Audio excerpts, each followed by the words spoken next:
Hello and welcome back to my YouTube channel once again. My name is Nazneen Sheikh and today we are going to start with a chapter second, that is chapter number 1.2 on saying please. So let us see क्या होता है please बोलने से. Now this chapter was given by Mr. Alfred George Gardiner. Okay, he is the author who has given this chapter to us. Now talking about this author, he has started his career as a journalist and then as a editor later on. Okay, तो इनका career काफ़ी ज़्यादा journalism में रहा है. इसी के साथ साथ ये जो चैप्टर है जो उन्होंने दिया है इसमें बहुत सारे बातें उन्होंने कुछ इस तरीके से समझाने की हमको कोशिश की है. For example some of his best, now these are some of his best known writings. Okay, continuing with the chapter. Through his chapter, he is trying to teach us what? The basic truths of life.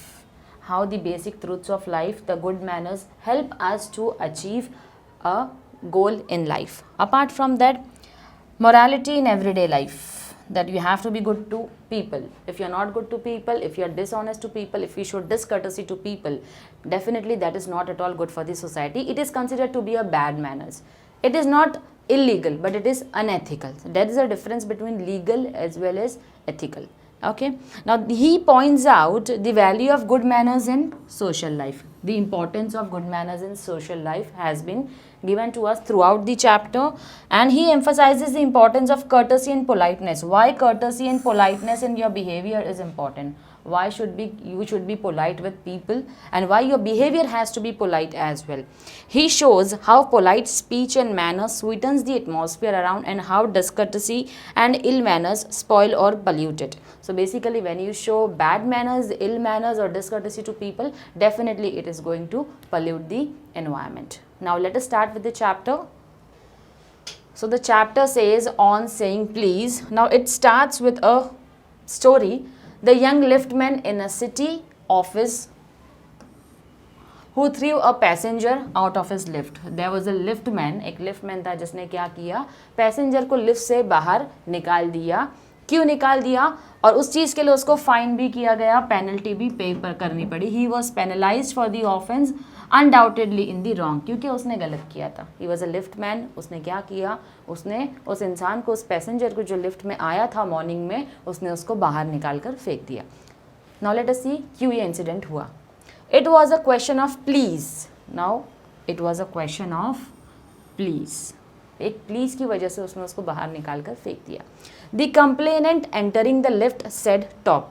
अब जिसको बाहर निकाल कर फेंक दिया उसको बोला गया है कंप्लेनेंट, बिकॉज उसने कंप्लेंट फाइल किया लिफ्टमैन के अगेंस्ट कि he threw me out of the lift. तो कंप्लेनेंट जैसे ही लिफ्ट में जाता है, जाकर उसने क्या बोला, टॉप. टॉप मतलब जिस किसी भी उसको फ्लोर पर जाना था, तो वहाँ पर जाने के लिए हो सकता है लास्ट फ्लोर जो था वहाँ पर उसको जाना था, तो उसने क्या बोला, टॉप. तो लिफ्टमैन ने क्या डिमांड किया, टॉप मत बोलो, टॉप प्लीज़ बोलो. क्या बोलो, टॉप प्लीज़ बोलो. तो इसमें क्या हो गया, and this concession being refused, he not only declined to comply with the instruction but hurled the passenger out of the lift. अब क्या बोला उस कंप्लेनेंट ने, जब उसने बोला टॉप प्लीज़ बोलने, तो उसने उसकी बात नहीं मानी. तो इस चीज़ ने उस लिफ्टमैन को थोड़ा सा क्या कर दिया, इरिटेट कर दिया. थोड़ा सा उसको गुस्सा आ गया, बुरा भी लग गया, जिससे कि उसने क्या किया, उस कंप्लेनेंट को लिफ्ट के बाहर फेंक दिया. This of course was carrying a comment on manners too far. अब ये जो बात थी वो किस बात को लेकर बात कर रहे हैं, it is a topic of manners. यहाँ जो बात होती है वो मैनर्स की बात आ जाती है. Discourtesy is not a legal offence and it does not excuse assault and battery. Discourtesy कोई लीगल ऑफेंस नहीं है, यानी कि अगर आप किसी के साथ रूड होते हो, रूड बिहेव करते हो, कोई लीगल ऑफेंस नहीं है. कोई लॉ ऐसा नहीं बना है कि जो बैड मैनर्स के लिए बना होगा, कि आपने किसी का उल्टा जवाब दे दिया, किसी का कुछ भला बुरा कह दिया, इसके लिए किसी तरीके का कोई लॉ नहीं बना है. तो डिसकर्टसी कोई लीगल ऑफेंस नहीं है. And it does not excuse assault and battery. लेकिन इसका मतलब ये भी नहीं है कि आप किसी को मारो या फिजिकली हार्म करो किसी को. इफ़ अ बर्गलर का मतलब होता है चोर और a thief. If a burglar breaks into my house and I knock him down, यानी कि अगर कोई चोर मेरे घर में घुस आता है and I knock him down, इसका मतलब अगर मैं उसके ऊपर हाथ उठाता हूँ, उसको मारता हूँ, the law will acquit me. Acquit का मतलब यहाँ पर होता है the law is going to protect me और it is going to be on my side. क्यों मुझे लॉ बचाएगा? Because and if I am physically assaulted it will permit me to retaliate. और अगर उस चोर ने आकर मेरे पर हमला किया, मुझे किसी तरीके से फिजिकली अटैक किया मेरे ऊपर, तो I am allowed to retaliate. Retaliate का मतलब होता है you are allowed to give back, you are allowed to give back. Do something bad to someone who has done something bad to you, यानी आपके साथ किसी ने बुरा किया तो आप भी बदले में बुरा कर रहे हो। अगर उस बर्गलर ने आपको मारा तो आप भी अपनी जान बचाने के लिए क्या कर रहे हो, उसको मार रहे हो। लॉ आपको परमिशन देता है अपनी जान बचाने के लिए किसी के ऊपर हाथ उठाना विद रीजनेबल वायलेंस, लेकिन वो वायलेंस रीजनेबल होना चाहिए, उसका रीज़न आपके पास प्रॉपर होना चाहिए। और ऐसा नहीं होगा उसने एक आपको मारा तो आपने उसको 10 मार दिया। It has to be reasonable enough. It does this because the burglar and my assailant, that means the attacker, have broken quite definite commands of the law। अब ये चीज़ क्यों होगी? क्योंकि जो बर्गलर है, जो चोर है, उसने लॉ के कमांड को, जो है लॉ किसी हमारा कहता है किसी को नुकसान नहीं पहुंचाना है, वायलेंस नहीं करना है, तो उसने उस कमांड को क्या किया है? ब्रेक किया है। But no legal system could attempt to legislate against bad manners. तो जैसे कि मैंने आपको कहा बैड मैनर्स के लिए किसी तरीके का लॉ नहीं बनाया हुआ है, तो बैड मैनर्स के लिए यहाँ पर क्या बोला गया है? कोई लीगल सिस्टम जो है वो नहीं है। और could sanction the use of violence against something which it does not itself recognise as a legally punishable offence. लेकिन इस तरीके का वायलेंस का भी यूज़ करने के लिए लॉ ने आपको परमिशन जो है वो नहीं दी हुई। So here it is saying that and a sympathy with the lift man we must admit that the law is reasonable. हमारी पूरी सिंपैथी है लिफ्ट मैन के साथ में कि उसको बुरा लगा होगा किसी बात का, किसी बैड मैनर का, बैड बिहेवियर का उस कंप्लेनेंट का, लेकिन हम ये भी नहीं, हम लॉ के अगेंस्ट भी नहीं जा सकते, हम वायलेंस को सपोर्ट जो है वो नहीं कर सकते हैं।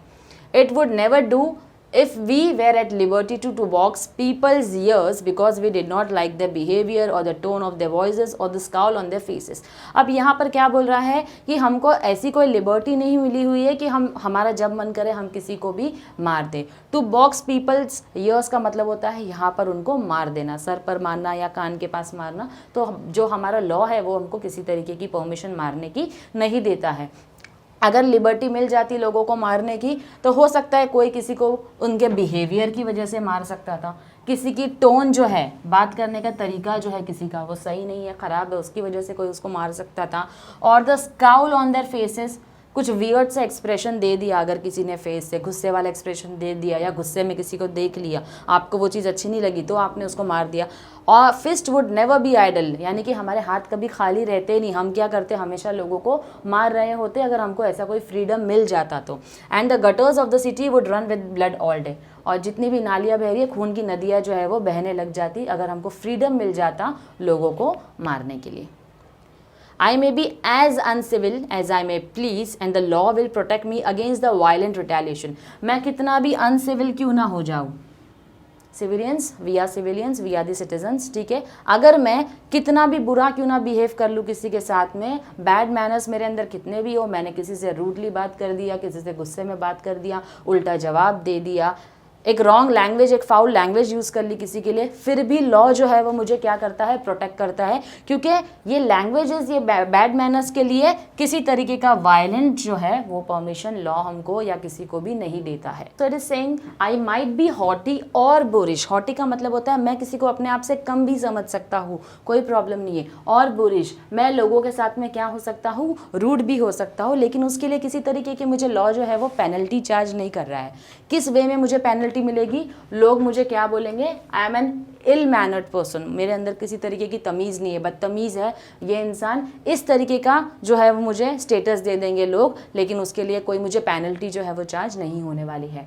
The law does not compel me to say please, law मुझे नहीं बोल सकता है कि मुझे प्लीज़ बोलना है किसी को, ये तो हमारे बेसिक मैनर्स है जो हमने सीखे हैं, लेकिन लॉ जो है वो हमको किसी को प्लीज़ कहने के लिए नहीं कहता है। और to attune my voice to other people's sensibilities any more than it says, यानी कि मैं अपनी ऐसी आवाज़ भी किसी से इस तरीके से वॉइस में मुझे नहीं कहता है बात करने के लिए कि कोई बहुत ज़्यादा सेंसिटिव है तो उसके हिसाब से मैं अपनी वॉइस, अपना टोन जो है वो चेंज करके लोगों से बात करूँ। It says that I shall not wax my mustache or dye my hair or wear ringlets down my back। वह मुझे ये भी नहीं बोलता है कि I shall I should wax my moustache, यानी अपने मूछें निकाल दो, मुझे ये भी नहीं बोलता है। डाई माई हेयर, अपने बालों को जब कलर है उसको, अपने बाल जो है उसको आप डाई कर दो, कलर कर दो, right. It does not recognise the laceration of a feelings. Laceration का मतलब होता है, यहाँ पर कट और टीयर दिया है, लेकिन यहाँ पर होता है किसी को भी इमोशनली हर्ट करना। Emotionally you are hurting someone, तो उसे बोलते हैं यहाँ पर laceration. Emotionally you are hurting the feeling of a person. तो when you are hurting someone emotionally as a case for compensation, आप कोई केस नहीं कर सकते हो compensation के लिए कि किसी ने मुझे emotionally जो है वो hurt किया है। There is no allowance for moral and intellectual damages in this matter. यानी कि moral और जो values होते हैं, जो ethics होते हैं, अगर आपने किसी को कुछ कह दिया उल्टा सीधा, किसी से रूड लैंग्वेज में, बैड लैंग्वेज में बात कर ली, फाउल लैंग्वेज में बात कर ली, ऐसी लैंग्वेज यूज़ कर ली which is very much inappropriate, तो उसके लिए सामने वाला कोर्ट में जाकर आपसे कॉम्पेंसेशन जो है वो क्लेम नहीं कर सकता है। This does not mean that the damages are negligible. इसका मतलब ये भी नहीं होता है कि जो डैमेज आपने इमोशनली किसी को हर्ट किया है, it can not be neglected, उसको हम निगलेक्ट जो है वो नहीं कर सकते हैं। It is probable that the lift man was much more acutely hurt by what he regarded as a slur upon his social standing. अब ये इसलिए भी हो सकता है, जो भी सिचुएशन आई है उसमें लिफ्ट मैन ने, यानी कि जैसे हमारे लिफ्ट मैन होते हैं, ड्राइवर्स होते हैं, क्लीनर्स होते हैं, हाउस मेट जिसको हम हाउस हेल्पर्स भी बोलते हैं, इन लोगों को हम लोग हमेशा क्या समझते हैं, लो कैटेगरी में समझते हैं। तो उसने यही सोचा कि because I am a lift man, क्योंकि मेरा कोई बहुत बड़ा जॉब नहीं है, मेरा एक लिफ्ट मैन का जॉब है, तो लोग जो है हमेशा मुझे क्या देखते हैं, एज अ लोअर पर्सन ही देखते हैं, as a slur upon his social standing, यानी सोसाइटी में जो उसकी स्टैंडिंग है, जो उसका लेवल है, क्योंकि उसके प्रोफेशन के हिसाब से उसने अपने लेवल के बारे में सोचा है, because I am a lift man, तो लोग मुझे नीचा समझते हैं। Then he would have been if he had a kick on the shins. Okay, now here it has a very different meaning for which he could have got a legal redress. अगर किसी ने उसको physically मारा होता, kick on the शिन्स का मतलब होता है फिजिकली अगर आपको किसी ने मारा होता, तो डेफिनेटली आप उसके लिए लीगल रिड्रेस ले सकते हो, कोर्ट में जाके क्लेम कर सकते हो, वो आपको कॉम्पेंसेशन देगा।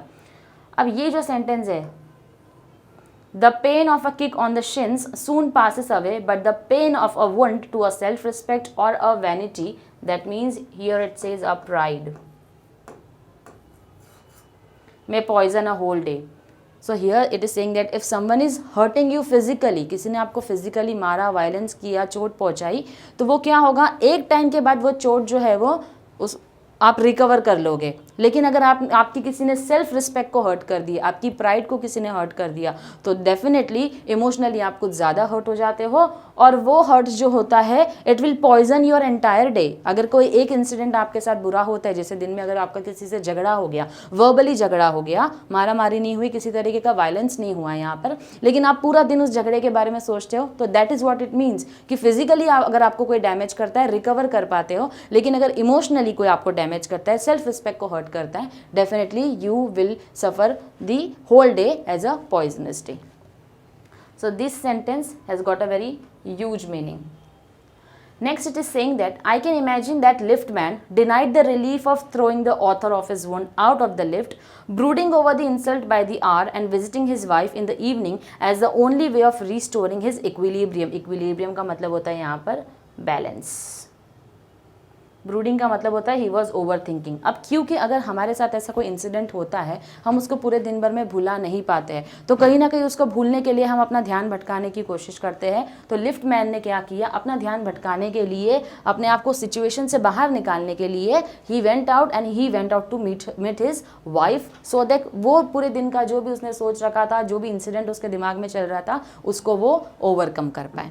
Next it is saying that for there are few more things more catching than bad temper and bad manners. यानी कि कुछ चीज़ें ऐसी होती है जो बैड मैनर्स और बैड टेम्पर्स होते हैं। यानी कि बैड टेम्पर का मतलब होता है बहुत ज़्यादा, जब आपको गुस्सा जल्दी आ जाता हो। तो बैड मैनर्स या बैड टेम्पर्स जो होते हैं वो काफ़ी तरीके से लोगों को, दूसरे लोगों को अफेक्ट करते हैं। व्हेन सर एंथनी एब्सोल्यूट, यहाँ पर बात किया है इन्होंने सर एंथनी एब्सोल्यूट की, बुलीड कैप्टन एब्सोल्यूट, यानी कि he is the father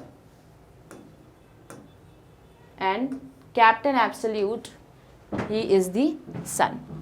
So when his father bullied his son, maybe डांटा होगा, चिल्लाया होगा, तो when he bullied his son, the later का मतलब होता है कैप्टन एब्सोल्यूट, जो नेक्स्ट पर्सन के बारे में हम बात कर रहे हैं, पहले कौन है, सर एंथनी, सेकंड कौन है, कैप्टन, एब्सोल्यूट। तो लेटर का मतलब होता है क्या किया उसने, went out and bullied his man, यानी कि अब उसने क्या किया, जाकर उसने अपने नेक्स्ट में जो मैन है, जो कम डेजिग्नेशन में होगा, उसको जाकर बुली किया।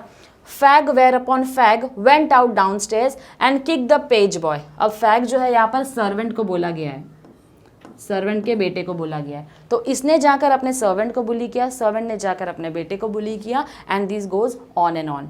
Fag went out downstairs and kick the page boy. Page boy का मतलब होता है यहाँ पर अटेंडेंट, और मेल अटेंडेंट बेसिकली। जब हम होटल्स में चेक इन करते हैं तो वहाँ पर एक मेल अटेंडेंट होते हैं, बेल बॉय होगा जो आकर आपका सामान लेकर चला जाएगा, जब भी आप बेल रिंग करो तो वो रूम में आएगा आपकी हेल्प करने के लिए, राइट। तो यहाँ पर जो पेज बॉय है उसको जाकर क्या किया, उस फैक्ट के सन ने जो है वो बुली किया। तो किस तरीके से साइकिल आई, सर एंथनी के पास से आई उनके बेटे के पास, उन्होंने जाकर लेटर अपने किसी मैन को बुली किया, उसने जाकर किसको बुली किया, फैक्ट को किया, फैक्ट के बेटे ने जाकर क्या किया, बुली किया पेज बॉय को। So that is how this cycle goes on.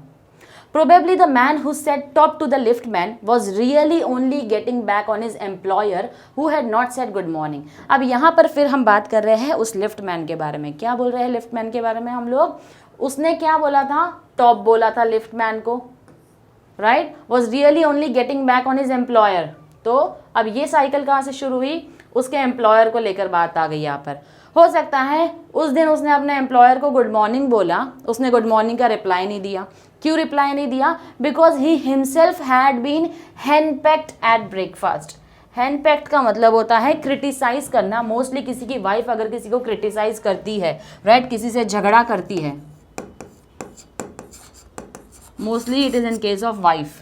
Breakfast पे उसकी वाइफ ने उसको क्रिटिसाइज किया, खरी खोटी सुना दी कुछ चीज़ों के बारे में, राइट। उसने, उसकी वाइफ ने ऐसा क्यों किया, क्योंकि to whom the cook had been insolent.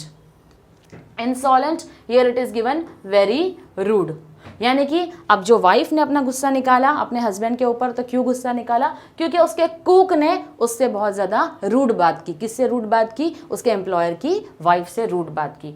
Because the house made had answered her back. क्यों, क्योंकि उसने उसको बैक आंसर किया था। हाउस मेड ने क्या किया, उस कुक को बैक आंसर किया। We infect the world with our ill humours, यानी इन्फेक्ट मतलब हम फैलाते हैं, राइट। बैड मैनर्स भी जो होते हैं हम उसको क्या करते हैं, फैलाते हैं विथ इल ह्यूमर्स। ह्यूमर्स यानी कि जो मस्ती मजाक होता है। कई बार मस्ती मजाक हर किसी को पसंद नहीं आता है, राइट। कुछ मजाक ऐसे भी होते हैं जो लोगों के इमोशंस को जो है वो हर्ट कर देते हैं। Bad manners probably do more to poison the stream of the general life than all the crimes in the calendar. यहाँ पर बोल रहा है अभी तक जितनी भी हिस्ट्री में, जितने भी हमारे कैलेंडर में जाकर अगर हम देख ले, जितनी भी हिस्ट्री में क्राइम्स हुए हैं, उस क्राइम से कंपेयर किया है तो क्या बोला गया है, बैड मैनर्स ने सोसाइटी को ज़्यादा पॉइजन किया है as compare to the crimes. For one wife who gets a black eye, black eye यानी कि मतलब होता है यहाँ बुरी नज़र, from an otherwise good-natured husband, there are 100 who live in a life of martyrdom under the shadow of a morose temper. Morose temper is here means unhappy. So it is saying that give an example of a woman wherein a wife who is having a black eye, यानी बुरी नज़र है किसके ऊपर, हो सकता है कि उसकी कोई फ्रेंड हो या उसकी कोई पहचान वाली हो जिसके हस्बैंड का नेचर बहुत अच्छा है, तो उसको उस चीज़ से बहुत ज़्यादा जलन होती है कि why my husband is not so of good nature, right. उसके बाद क्या दिया हुआ है, there are 100 who live in a life of martyrdom under the shadow of morose temper. Morose temper ऐसे भी बहुत लोग हैं जो इस चीज़ से क्या होते हैं, बहुत ज़्यादा दुखी हो जाते हैं, अनहैप्पी हो जाते हैं।